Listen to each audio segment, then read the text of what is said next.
রোজাদারদের জন্য দুইটা আনন্দের মুহূর্ত রয়েছে। এক নম্বর হলো ফারহাতুন ইনদা ফিতরিহি, যখন ইফতারির সামনে নিয়ে আমরা বসি, ইফতারের পূর্ব মুহূর্তে যখন বিভিন্ন আইটেম আমাদের সামনে থাকে, ছোলা, মুড়ি, পেঁয়াজ, বরিন্দা সহ বিভিন্ন আইটেম থাকে, কোথাও কোথাও আবার বিরিয়ানি, কাচ্চি সহ খিচুড়ি, বিভিন্ন জায়গায় আইটেম থাকে।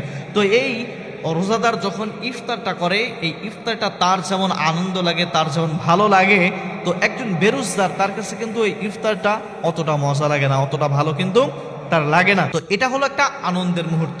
আবার ফোকাহে কেরাম তারা বলছে ফিতরিহির ব্যাখ্যা অন্যভাবে করেছে, সেটা হলো যে ঈদের নামাজের সময় এই আনন্দটা লাগে। দেখবেন সারা মাস যখন কোনো রোজাদার রোজা রাখে, রোজা রাখার পরে সে যখন ঈদের নামাজ পড়তেছে, তার যখন ভালো লাগা কাজ করে, অন্তরের ভিতরে, শরীরের ভিতরে যে ভালো লাগা কাজ করে, একজন বেরোজগার সে রোজা রাখে নাই, একটা দুইটা রাখছে, বাকিগুলো রাখে নাই, সে যখন ঈদের নামাজ পড়তে হবে তার কিন্তু চোর চোর ভাব মনে হবে, তার কিন্তু ওই ভালো লাগা তার ভিতরে কাজ করবে না, তার কিন্তু ভালো লাগবে না। তো এই জন্য এই আনন্দের মুহূর্ত হলো একটা আপনার ইফতারের আগে, আরেকটা ঈদের সময়। আর দুই নম্বর হলো অফারহাতুন ইনদা কাইমি রাব্বিহ, আরেকটা হলো এই রোজাদারদের যখন আল্লাহ তাআলা জান্নাত দিয়ে দিবেন, রায়ান নামক জান্নাত রোজাদারদের জন্য স্পেশাল রেখে দিয়েছে, সুবহানাল্লাহ।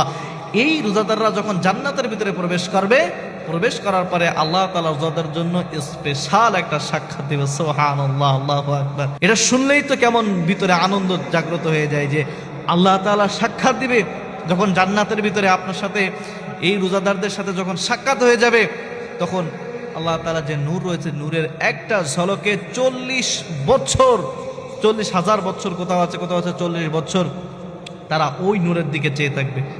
সুবহানাল্লাহ, আল্লাহু আকবার।